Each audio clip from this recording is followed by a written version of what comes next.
Detienen al contralor Pablo Celi y al ex secretario de la Presidencia José Augusto Briones por presunta delincuencia organizada en Petroecuador.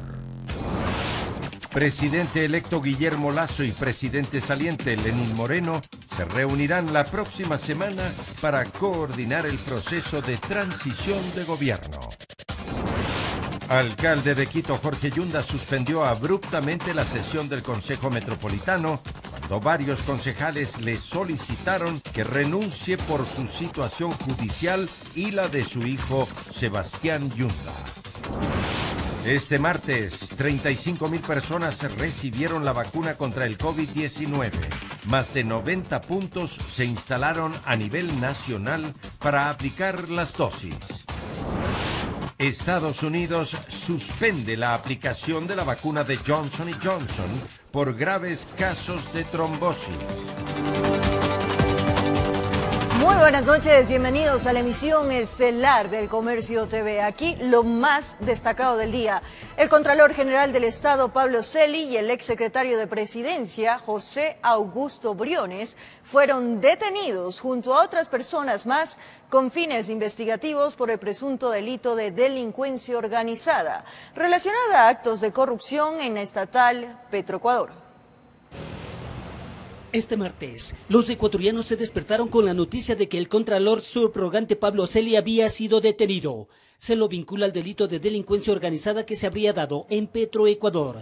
La detención se dio en su domicilio y luego fue trasladado a la unidad de flagrancia en el centro norte de Quito. Jorge Luis Ortega, su abogado, cuestionó la falta de información que a esa hora tenían. Luego de transcurridas ya 12 horas o casi 12 horas de haber sido allanado el domicilio del señor Contralor General del Estado y haber sido detenido, aún la Fiscalía General del Estado no le ha indicado las razones por las cuales se encuentra privado de su libertad.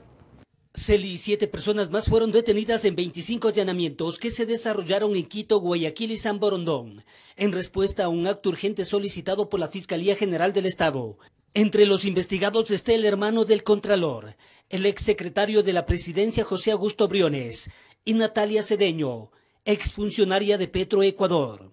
La información que se tiene es lo que consta en medios, que es básicamente que todo esto viene de las declaraciones que se han realizado allá en Estados Unidos por el señor José Raúl de la Torre. La corrupción se habría extendido a la Contraloría Petroecuador y Secretaría de la Presidencia.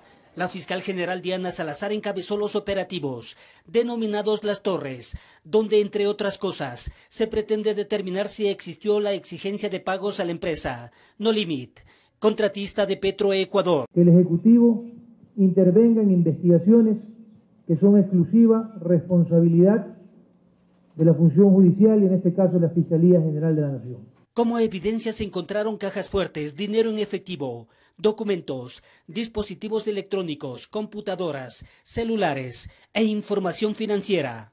Santiago Cuesta, ex asesor de la Presidencia, mediante una carta, pidió no se lo involucre en el caso. Informó Héctor Romero. El contralor Pablo Celi, una vez detenido, fue llevado a la unidad de flagrancia para tomar su versión de los hechos y posteriormente ser trasladado a la Corte Nacional de Justicia para la audiencia de formulación de cargos, pues el funcionario tiene fuero de corte. Precisamente allí se encuentra nuestra compañera Marilyn Jaramillo para contarnos los detalles. Adelante, Marilyn, cuéntanos qué ha sucedido hasta esta hora.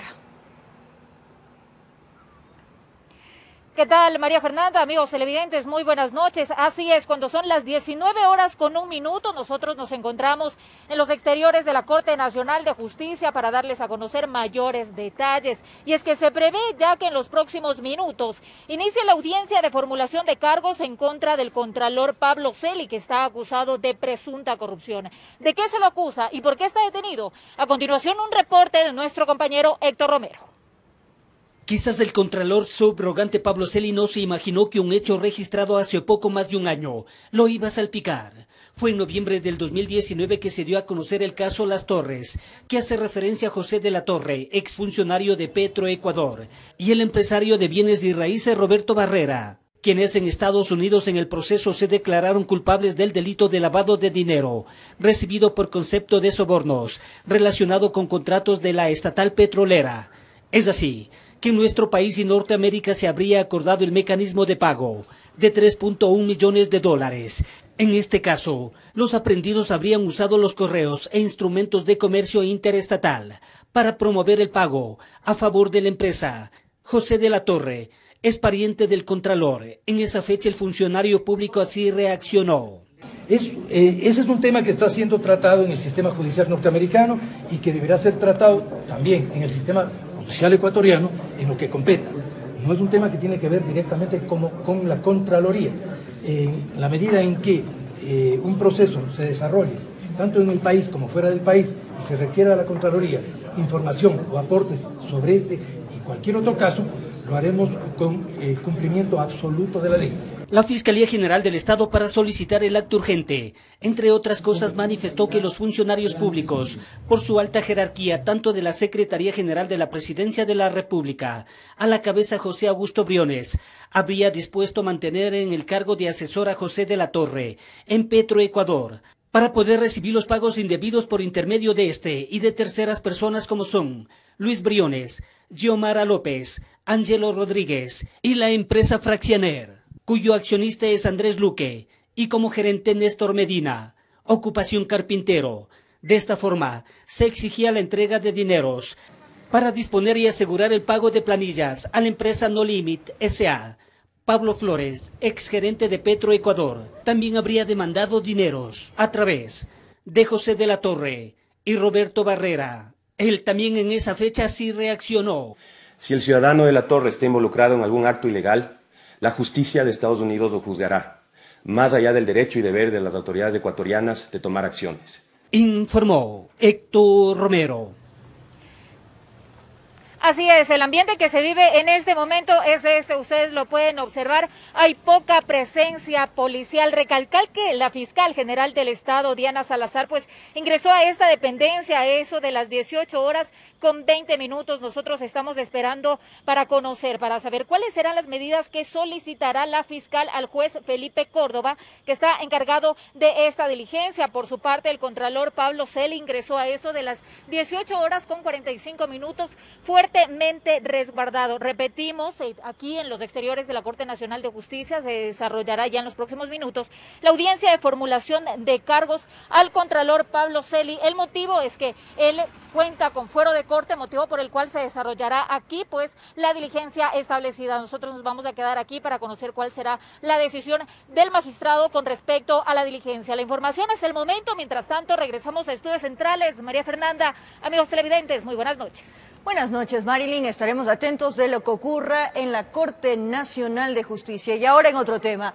La próxima semana iniciará el proceso de transición entre los representantes del gobierno saliente y del presidente electo Guillermo Lasso. Por un lado, Jorge Wattet liderará el equipo de la administración actual, mientras que Juan Carlos Holguín lo hará como representante de Lasso.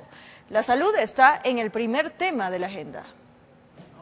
El secretario de Gabinete Jorge Wattet y el ministro de Trabajo Andrés Ditch son los representantes del gobierno para avanzar con el proceso de transición de la administración del Ejecutivo con los representantes del equipo del presidente electo Guillermo Lasso. Para poder tener toda la documentación que sea necesaria y entregarla al gobierno entrante para facilitar este proceso, para darle transparencia al proceso. La contraparte dentro de esta acción sería Juan Carlos Holguín e Iván Correa Calderón, designados por el propio mandatario electo Guillermo Lasso. Es lo que esperamos tener, recibir primero la información de primera mano, revisarla. Nosotros tenemos un equipo de años trabajando para la preparación del nuevo gobierno, y en relación a esto, una vez que vayamos recibiendo sectorialmente la información, los equipos que están a su vez a cargo en la transición de cada sector irán revisando que la información sea correcta. La transición abordaría varios temas de la administración del Ejecutivo y se lo haría desde la siguiente semana hasta llegar al cambio de mando el 24 de mayo próximo. Este proceso tiene que ser un proceso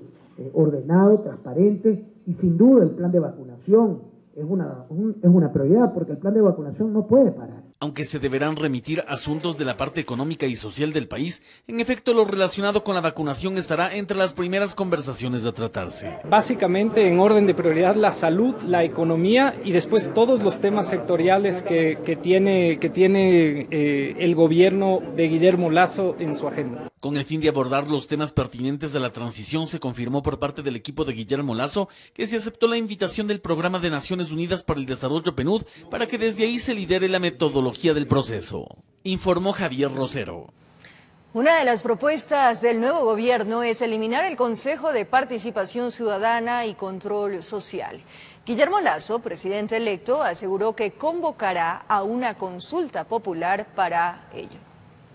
Mi compromiso será un llamado a una consulta popular para eliminar el Consejo de Participación Ciudadana. Es uno de los objetivos del nuevo presidente del Ecuador, eliminar el quinto poder del Estado, que fue implementado en el gobierno del expresidente Rafael Correa a través de la Constitución del 2008 y que en este nuevo gobierno para el periodo 2021-2025 ya no tendría cabida. Que el Consejo de Participación Ciudadana no tiene razón de existir.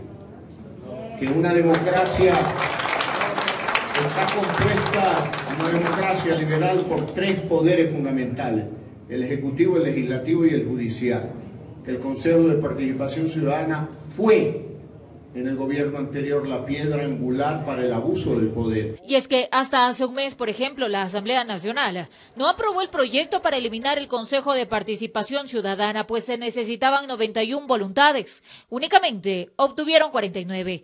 La decisión implicó que la iniciativa del Comité por la Institucionalización Democrática no vaya a referendo, a pesar de que contaba con más de 300.000 firmas del respaldo y un dictamen favorable de la Corte Constitucional. ¿Qué hicieron entonces? Dicho comité entregó a la Corte un pedido para que verifique si la legislatura cumplió con el dictamen sobre el trámite de la propuesta de reforma constitucional de Iniciativa Ciudadana. Michael Aulesia, el movimiento Ahora 65, fueron quienes también se sumaron a la iniciativa de eliminar el organismo. Una de sus funciones es luchar contra la corrupción y de eso no hemos visto absolutamente nada. Más bien hemos visto personajes y funcionarios en su actuación vergonzosos. Ahí tenemos a un expresidente del Consejo de Participación Ciudadana, ahora detenido, el señor Carlos Suárez.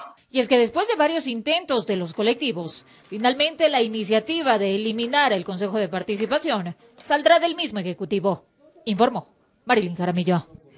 El alcalde de Quito, Jorge Yunda, suspendió la sesión metropolitana por impases con varios concejales cuando le solicitaron que renuncie a su cargo por su situación judicial actual y la posible injerencia de su hijo en temas administrativos del municipio. Si usted sigue interrumpiendo, señor concejal, cancelo la sesión. No hay condición de suspender la sesión, cancelo. Así finalizó la sesión del Consejo Metropolitano de Quito de este martes. El alcalde Jorge Yunda clausuró la sesión tras un altercado con el edil Fernando Morales, cuando solicitó un punto de información para pronunciarse sobre la posible injerencia de Sebastián Yunda en temas administrativos de la alcaldía tras la revelación de unos chats. Iba a culminar, alcalde, por favor, tome la decisión responsable de renunciar respetando el tiempo. Señores, ha concluido su tiempo. Esta es la tercera vez que la sesión del Consejo Metropolitano no pudo desarrollarse con normalidad. Se incluyó un punto de orden para debatir la situación judicial del alcalde y su hijo, por pedido de la concejala Luz Elena Coloma. Yo he hecho público mi pedido y lo repito ahora de que renuncie, señora. La sesión subió de tono y la discusión también fue entre varios ediles de diversas bancadas. Al menos 6 concejales, incluido el vicealcalde, piden que el burgomaestre dé un paso al costado. El alcalde tenía razón, fuimos equipo hasta que la corrupción entró a su administración. A partir de ese momento, yo soy un luchador frontal contra la corrupción. Tiene que irse a su casa. El alcalde respondió a los cuestionamientos de los ediles. Ratificó que no va a renunciar y solicitó respeto al debido proceso y al derecho a la presunción de inocencia en el caso que es investigado por presunto peculado en la adquisición de 100.000 pruebas COVID. No voy a renunciar, señor concejal, porque no sé cuál será su candidato para que ocupe mi puesto. El que quiera venirse a sentar acá, que gane las elecciones, que vaya a las urnas y que el pueblo le elija. Sobre la situación actual de su hijo, dijo que la justicia será quien determine responsabilidades. Apoyaré, sí, porque no soy un padre desnaturalizado. Dolido apoyaré, pero que se defienda. pero que se esclarezca. La sesión que se realizó en un mercado de Quito fue el punto de críticas por las aglomeraciones. La fuerza pública logró dispersar a los comerciantes quienes mostraron su respaldo al burgomaestre capitalino, informó Priscila Cadena. Este martes, más de 35.000 adultos mayores del país recibieron la vacuna contra el COVID-19. Es la mayor cifra de inmunizados desde que inició el plan de vacunación. Para ello se instalaron 90 puntos a nivel nacional. Sus ganas de vivir y seguir disfrutando a su familia vencieron el miedo que albergaba a Lupe López, de 74 años, cuando pensaba en la vacuna contra el coronavirus. Aunque muchas veces dudó en venir, al final aquí estuvo, en el Colegio Central Técnico al norte de Quito, recibiendo su primera dosis. Siempre estaba con un poco de miedo, pero todo muy bien. Lo mismo le ocurría a cientos de adultos mayores, quienes más que miedo a la vacuna, le tenían recelo a las largas filas e intensas horas de espera que habían visto a través de los medios de comunicación en días anteriores. Sin embargo, dicen que se llevaron una grata sorpresa. Rapidísimo, no nos demoramos mucho, está bien organizado, como debe ser. Y esto fue constatado por el ministro de Salud, Camilo Salinas, durante un recorrido. En este marco indicó que al momento existen 90 puntos de vacunación en todo el país, lo que ha permitido tener el mayor número de personas agendadas para la inoculación. Tenemos 35.000 inoculadas el día de hoy. Detalló que en todo el territorio nacional se han vacunado 457.460 personas entre primera y segunda dosis, de las cuales 274.160 corresponden a la primera dosis y 183.300 a la segunda dosis. Para acelerar el número, informó que se están estableciendo alianzas con los gobiernos autónomos descentralizados. Para que ellos también ayuden y salgan a los diferentes sectores, principalmente el sector rural, donde tienen poca disponibilidad de lo que es internet o telefonía, vamos a comenzar a registrar y que nos ayuden a registrar. Finalmente, en cuanto a la variante brasileña que ya se confirmó en el país, indicó que creció el cerco epidemiológico de 40 a 100 personas que tuvieron contacto con la persona contagiada. De condiciones muy reservadas, me indicaron los médicos, tienen la programación y planificación de destetarlos, es decir, de sacarle el tubo para ponerlo en otro sistema de ventilación que no, es menos invasiva. Por otra parte, en los puntos de vacunación de los adultos mayores del programa 60 y Piquito en Quito, también se registró agilidad y orden en el proceso, cuya logística la proporcionó el Patronato San José. 1000 personas en Quitumbe, 500 aquí en Tumaco y 500 en el Valle de los Chillos. Estamos en orden porque la primera vez había mucho desorden. Rapidito. Fue muy organizado, muy ordenado, porque la primera dosis fue un poco demorosa. En Quito informó Adriana Rojas. Con la vacunación de 1.300 personas inició formalmente el proceso de inmunización en la ciudad de Guayaquil, que lleva a cabo la Alcaldía y el Ministerio de Salud Pública. En la ciudad existen 7 puntos de inoculación donde se prevé atender a 1.800.000 ciudadanos en un periodo de 4 meses. 1000 personas fueron inmunizadas únicamente en el punto de vacunación del ITB. Aunque su capacidad, se informó, es de 2.000 beneficiados al día, mientras que 300 más fueron inoculadas en el Centro de Atención de Solca.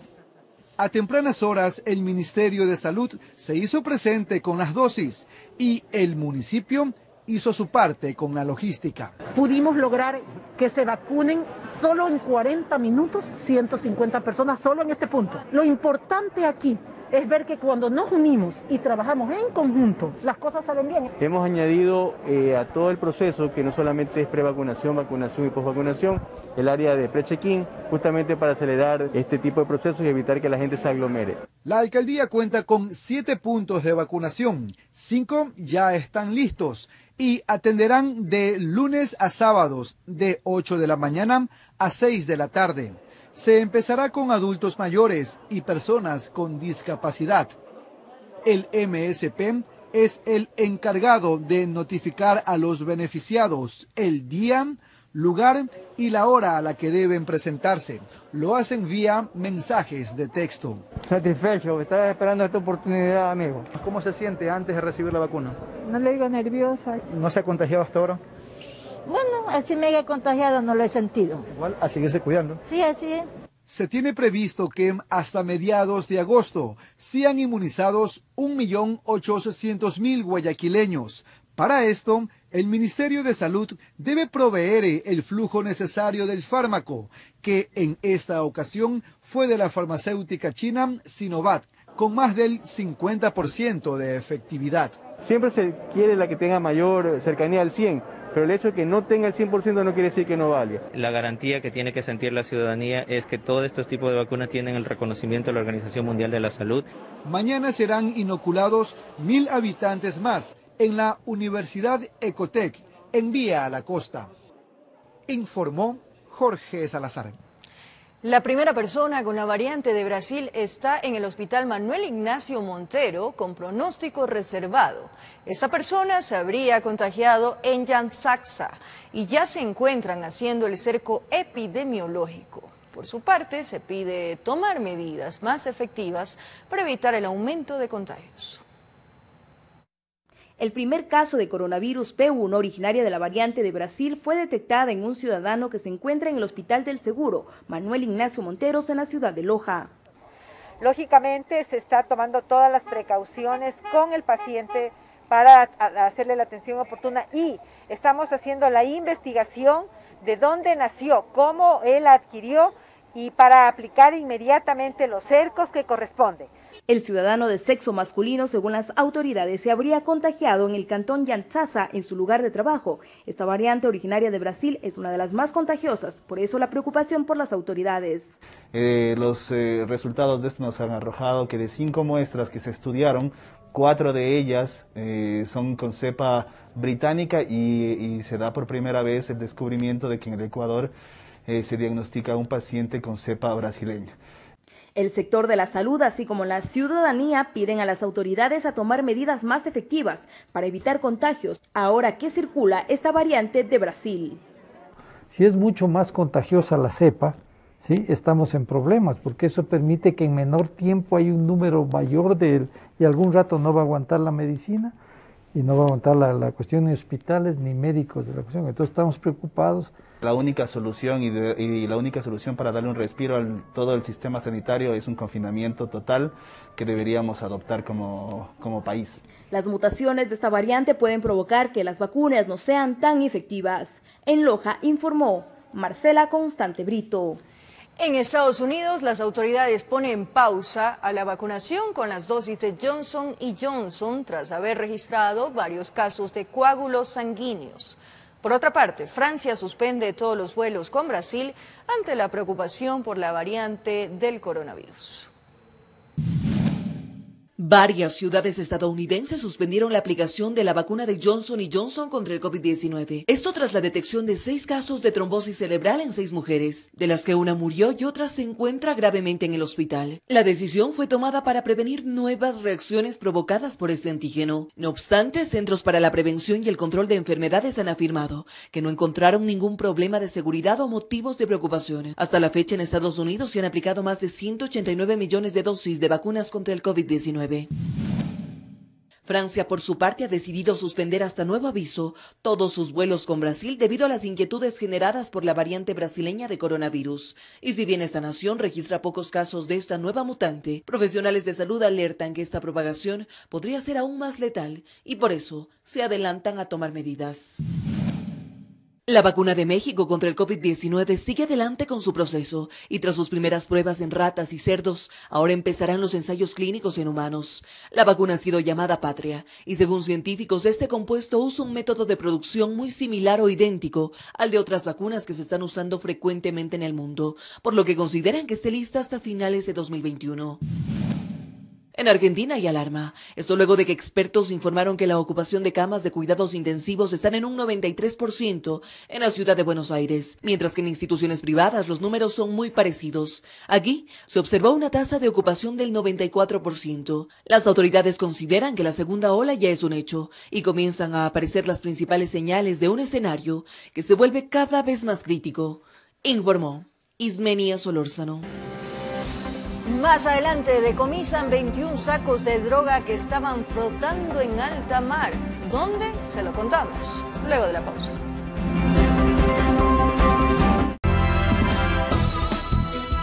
Gracias por seguir en nuestra sintonía. Esta es la emisión estelar del Comercio TV. 21 sacos llenos de droga fueron decomisados después de haber sido lanzados a alta mar en Manabí. Esto tras una persecución por parte de la Armada del Ecuador.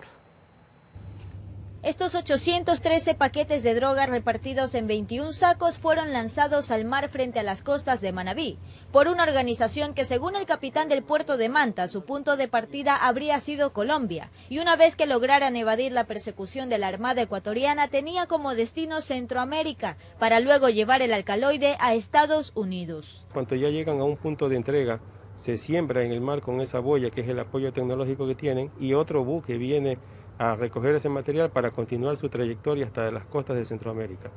Entonces, ellos presumiblemente botaron al mar para que no sean localizados. La embarcación, como aliviando su peso, puede tener mayor velocidad y huyeron de la embarcación guardacosta y por lo tanto se procedió a coger este material. Precisamente por la huida no hubo detenidos, pero sí 729 kilos de droga incautados de alta mar. Los logotipos que hay en cada paquete serán cotejados para determinar a qué organización narcodelictiva pertenece. Operativos como estos son ejecutados para que comerciantes de las costas de Manabí no se vean afectados. Tenemos el Comando de Guardacostas y sus unidades a nivel nacional para estar controlando, monitoreando y verificando. Esto permite darle la seguridad al sector marítimo para que hagan sus actividades. Informó Celeste Dueñas. Un fallecido y 2 heridos fue el resultado de 2 ataques bajo la modalidad de sicariato registrados en la ciudad de Manta, provincia de Manabí. El fallecido tenía antecedentes penales. El primer acto delictivo se registró a plena luz del día en el centro de la ciudad de Manta, provincia de Manabí. Se trataba de un hombre de 27 años, quien recibió 6 disparos. Se encuentra en un hospital y su estado de salud es crítico.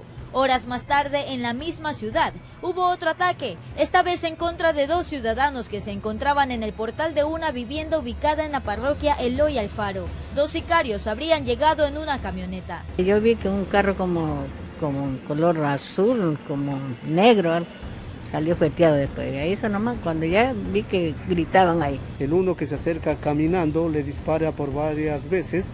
Posterior, el compañero de este le esperaba en una motocicleta. Huyen del lugar y más adelante abandonan la moto y se embarcan en un vehículo, los cuales tenemos ya trabajando personal de INASED identificando a este automotor. Una de las víctimas falleció producto de los 5 impactos de bala que recibió. Era un hombre de 24 años que registraba antecedentes penales por robo, porte de armas y tenencia de sustancias sujetas a fiscalización. Estaba acompañado de un menor de edad que fue alcanzado por 2 proyectiles. Actualmente se encuentra debatiendo entre la vida y la muerte en un hospital. En la escena del crimen, la policía encontró 12 casquillos de bala de 9 milímetros. Estos 2 sucesos se registraron en menos de 12 horas, mismos de los que resultaron en total 2 personas heridas y un fallecido. Informó Celeste Dueñas. Una mujer de 32 años fue víctima de intento de femicidio en el cantón El Triunfo de la provincia del Guayas. Su conviviente la atacó con cuchillo. El atacante intentó cerrar las heridas con un cuchillo que calentó en la cocina. Fueron más de 4 horas en los cuales esta joven madre vivió momentos de terror dentro de su propio domicilio.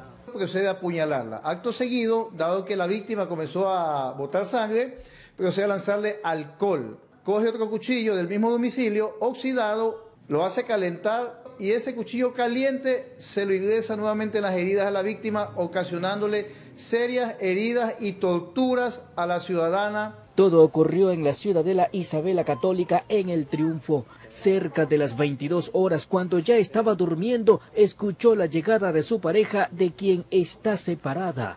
Dale, cálmate, por favor, dale, cálmate. Con la una me cacheteaba y con la otra me cortaba y cambiaba el cuchillo de ambos lados. La dama es madre de 2 menores de edad, hijos de su primer compromiso. Esa noche no estaban con ella porque se encontraban en casa de un familiar. Cuando lo vi que se dirigió a los cuchillos, me atemoricé un poco, pero dije, tengo que guardar la calma porque si no me va a hacer más algo perjuicio.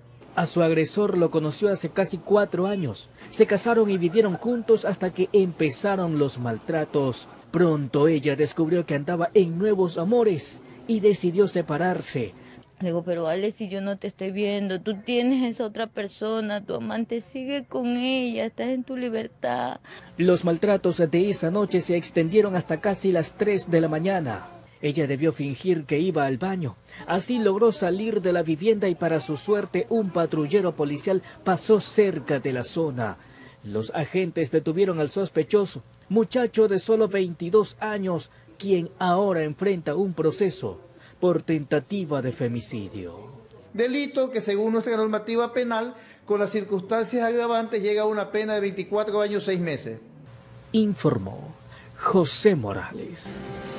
Más adelante, personas con enfermedades crónicas viven una odisea en espera de un trasplante de órganos. Al volver, testimonios impactantes. Los detalles aquí en TVC.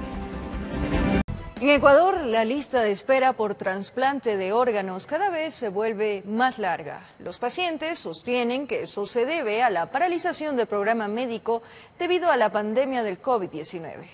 Revisemos la historia de dos personas que día a día viven una odisea para no perder la batalla contra sus enfermedades. La pandemia del COVID-19 puso en pausa todo, inclusive aquellas cosas que no pueden detenerse. Desde el inicio del confinamiento, los programas de trasplante de órganos fueron suspendidos debido a la crisis hospitalaria por la que atraviesa el Ecuador. Las enfermedades que requieren un trasplante no esperan. Siguen su curso y nuestros familiares están día a día debilitándose. Incluso en este año muchos han muerto esperando su trasplante. Silverio Sea Barahona vive en Jipijapa, Manabí, y desde hace 3 años espera un hígado que le salve la vida. Sin embargo, esa llamada aún no ha llegado, y debido a la paralización del programa de trasplantes, teme que nunca llegue. Que se cambien los parámetros, o sea, los protocolos por esta pandemia de COVID, ¿no? Para que ya se proceda a reabrir los trasplantes a nivel nacional. Marta Cecilia Rodríguez espera que la vida de su esposo cambie. Lleva más de 2 años tratando de gestionar un trasplante. Durante este tiempo ha tenido que despedir a 33 pacientes renales que fallecieron en Guayaquil a la expectativa del milagro. No es una opción para los pacientes en lista de espera, no es una opción para los familiares que los trasplantes sigan detenidos. Marta Cecilia sostiene que sí han existido diálogos con el Instituto Nacional de Donación y Trasplante de Órganos, pero que hasta el momento no hay resultados visibles. Nosotros creemos que es muy importante la voluntad política de este gobierno y del gobierno que venga para que establezca el presupuesto necesario, para que se establezca el desarrollo eficiente y efectivo de los programas de donación. Esta cartera de Estado, a un mes de la posesión del nuevo gobierno, cambió de autoridades y hasta el final de este reportaje no se logró obtener su versión sobre la situación del programa de trasplante. En Quito informó Álvaro Terán. La crisis carcelaria que existe en el país es uno de los problemas que el nuevo gobierno debería darle una solución. Agentes penitenciarios en servicio pasivo hacen un llamado al presidente electo Guillermo Lasso. Al nuevo gobierno de Guillermo Lasso le queda un gran reto y es dar solución a la crisis carcelaria que existe en el país, pues los problemas de hacinamiento y falta de control no han sido solucionados en las prisiones del Ecuador. Ante ello, agentes penitenciarios en servicio pasivo hacen un llamado al presidente electo. Estamos prestos para una inmediata incorporación al sistema carcelario para prestar nuestros servicios, pues somos gente preparada, gente con experiencia y gente que le ahorraría demasiados recursos económicos al país. Que nos tome en cuenta. Son 650 los agentes que buscan reintegrarse. Jessica Naranjo, miembro de la seguridad carcelaria y madre de un menor con 78% de discapacidad, fue cesada de sus funciones desde septiembre de 2020. Desde entonces, esta es su realidad. Hoy no he podido encontrar trabajo porque todos mis conocimientos y estudios se basan al sistema de seguridad penitenciaria. El representante de este grupo de trabajadores asegura que varios de sus miembros fueron separados por denunciar casos de corrupción en el interior de las cárceles. Ejemplo, directores que tenían vínculos con la mafia y eran los que tenían como ellos tienen la potestad total del centro carcelario, pues permitían que la mafia hagan de las suyas dentro de las cárceles. Las principales mafias que existirían dentro de las prisiones están relacionadas con el tráfico de drogas y armas. Se señala que grupos como los choneros tienen el control. Tal fue la crisis de este año que en febrero se registró una masacre con 82 fallecidos. Ante esta y otras situaciones similares, el gobierno ha decretado estado de excepción y otras resoluciones de emergencia en los centros de rehabilitación. Ejercer control en estos sitios es difícil con poco personal. Actualmente en el país existen 1.460 guías penitenciarios para 38.693 personas privadas de la libertad.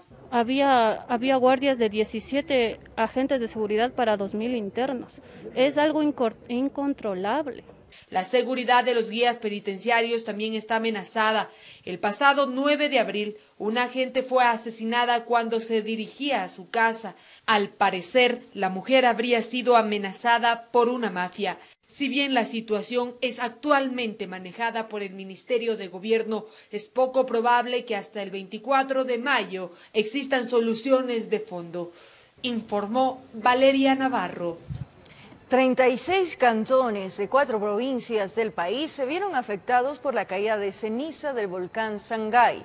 El Servicio Nacional de Gestión de Riesgo instó a la ciudadanía a tomar medidas de autoprotección. Miren, cada vez comienza a caer más ceniza, ya se comienza a llenar el carro. Miren cómo cae con una fuerte intensidad. Desde las 19 horas con 10 minutos de este lunes, se observó la emisión de ceniza del volcán Sangay, según informó el Instituto Geofísico, y después de la erupción que se dio a las 21 horas con 10 minutos, se reportó caída de cenizas en las provincias de Bolívar, Chimborazo, Guayas y Los Ríos. Dando lugar a una columna de emisión de ceniza, cuya altura alcanzó los 6.970 metros sobre el nivel del cráter.